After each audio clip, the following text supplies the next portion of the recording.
No one wanted to help the millionaire's paralyzed son, until a poor little girl saved his life. The sound of shattering glass echoed through the marble hallways of the Ashworth mansion as 17-year-old Marcus hurled his dinner plate against the wall. From his wheelchair, he glared at the retreating figure of yet another caregiver who had just quit, unable to handle his explosive anger and constant demands. It had been 3 years since the diving accident that left him paralyzed from the waist down. And in those 3 years, his billionaire father, Richard Ashworth, had hired and lost 47 caregivers. Money, it seemed, couldn't buy patience or genuine care. If this story touched your heart, please take a moment to like, share, comment, and subscribe to Millionaire in Love. Your support means everything to us as we bring you more inspiring stories that remind us of the power of human kindness.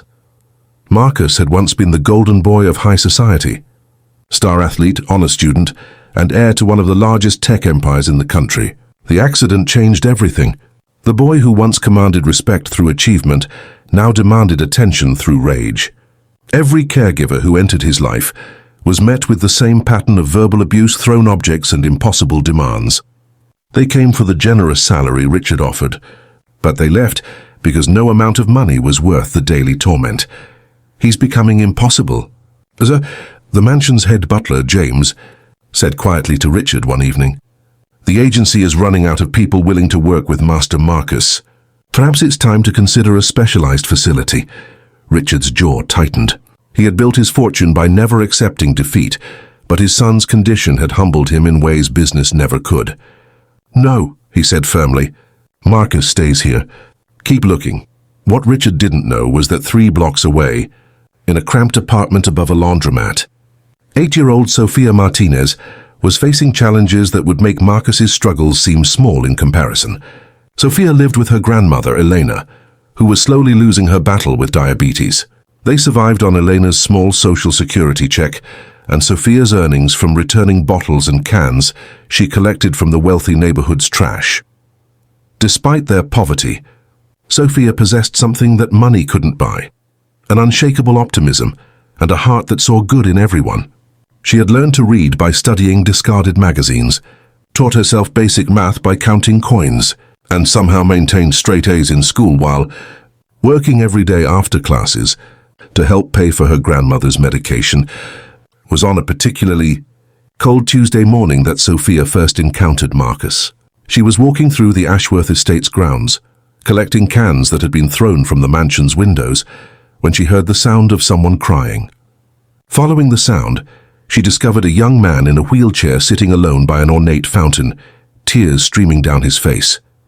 "Are you okay?" Sofia asked in her small, gentle voice. Marcus looked up, startled and embarrassed to be caught crying. His first instinct was anger. "What are you doing here? This is private property. Get out." But Sofia didn't run. She had seen anger before, had learned to recognize the pain beneath it. "I'm Sofia. I was just collecting cans. But you look sad. Do you want to talk about it?" "I don't need your pity," Marcus snapped, though his voice lacked its usual venom. Something about the little girl's genuine concern disarmed him. "I'm not pitying you," Sofia said simply, sitting cross-legged on the ground near his wheelchair. "I just know what it's like to feel alone." Over the next hour, something miraculous happened. For the first time in 3 years, Marcus found himself talking to someone who didn't flinch at his anger, who didn't look at him with either pity or fear. Sofia listened without judgment as he spoke about his frustration, his lost dreams, and his fear that he would never matter again. "You know," Sofia said when he finished, "my grandmother always tells me that sometimes God breaks us so we can help fix other people. Maybe your accident wasn't the end of your story. Maybe it was just the beginning of a different one." That conversation planted a seed in Marcus's heart, though he wouldn't admit it. When Sofia left that day, promising to return if he wanted to talk again, Marcus felt something he hadn't experienced in years: hope. Their friendship developed slowly and secretly.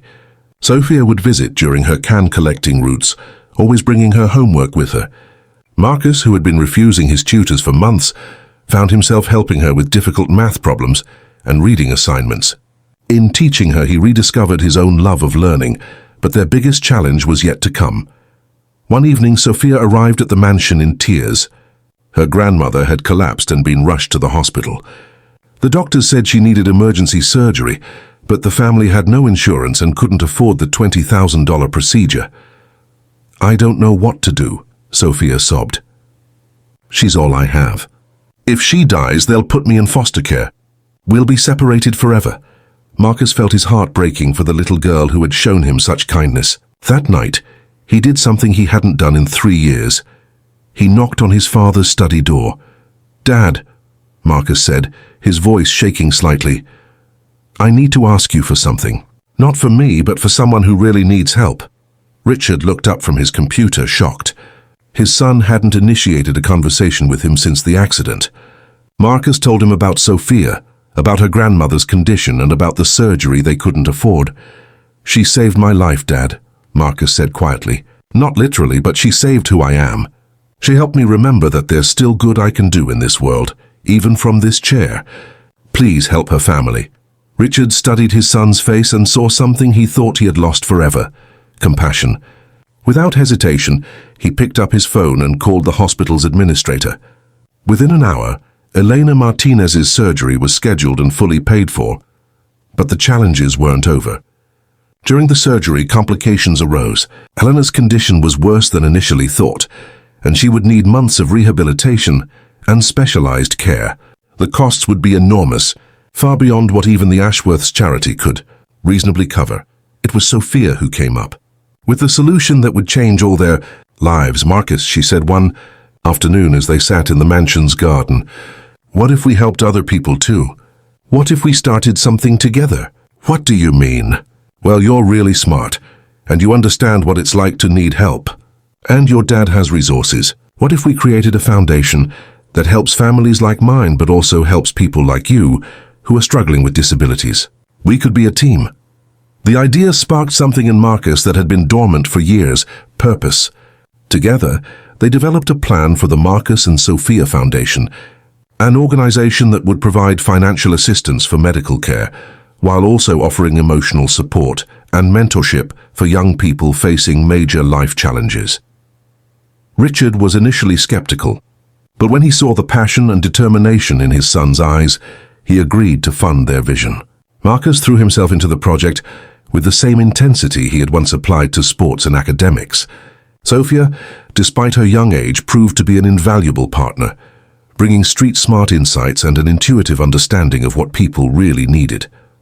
The foundation's first year was challenging. They made mistakes, faced bureaucratic hurdles, and sometimes struggled to reach the people who needed help most.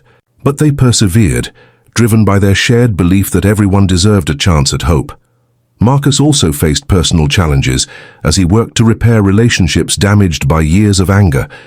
He had to apologize to former caregivers, rebuild his relationship with his father, and learn to accept help gracefully. It wasn't easy, but with Sofia's encouragement and his newfound sense of purpose, he gradually became the man he was meant to be. The breakthrough came when they helped their first family, a single mother whose son had been paralyzed in a car accident. Not only did the foundation pay for his rehabilitation, but Marcus personally mentored the boy, sharing his own journey from despair to hope. The transformation in both the boy and his family was remarkable. Word spread quickly about the unusual partnership between the billionaire's son and the little girl from the laundromat district.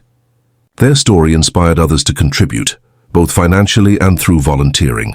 The foundation grew rapidly, helping hundreds of families and changing countless lives. Sofia's grandmother recovered fully from her surgery and became one of the foundation's most dedicated volunteers, sharing her wisdom with other elderly patients facing similar challenges. The experience had brought their small family closer to a larger community of supporters who had become their extended family. 2 years after their first meeting, Marcus and Sofia were invited to speak at a national conference on disability rights and youth advocacy. As they took the stage together, Marcus in his wheelchair and Sofia, now 10 but speaking with the confidence of someone much older, the audience fell silent. 3 years ago, "I thought my life was over," Marcus began. "I was angry, bitter, and convinced that my disability made me worthless.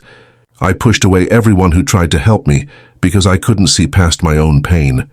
Sofia took the microphone. "And 2 years ago I was just a little girl collecting cans to help my sick grandmother. I was scared and alone, facing problems that seemed bigger than I could handle. But then we found each other," Marcus continued, smiling at his young partner.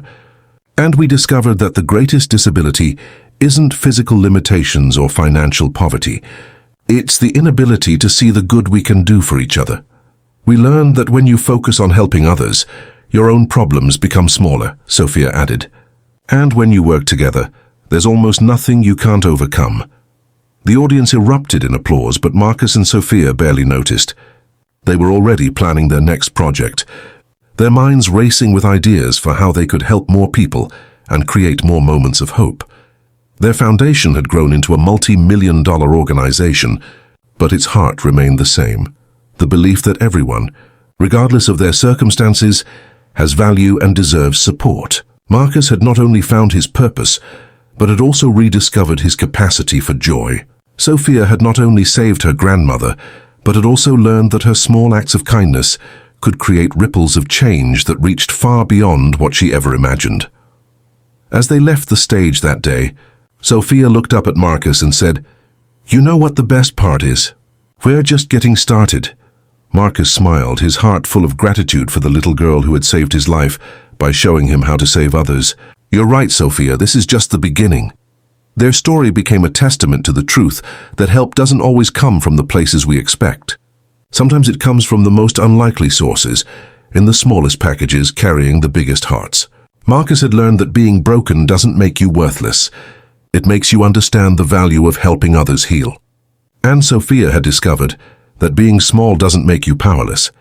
It makes you the perfect size to slip through the cracks and reach the people everyone else overlooks. Together, they had proven that when kindness meets opportunity, miracles become possible. Their legacy would continue to grow, touching lives and creating hope for generations to come, all because a little girl refused to walk away from someone else's pain, and a broken young man learned to transform his suffering into service. The Marcus and Sofia Foundation continues to operate today, having helped over 10,000 families and inspiring countless others to look for ways they can make a difference in their communities. Their story reminds us that sometimes the people we least expect to help us become our greatest teachers, and that true wealth is measured not by what we accumulate, but by what we give away.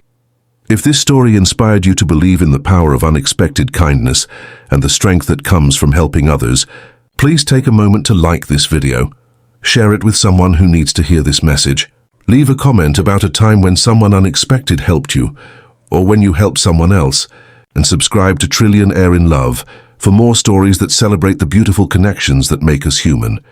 Remember, every small act of kindness has the potential to change a life. What will your next act of kindness be?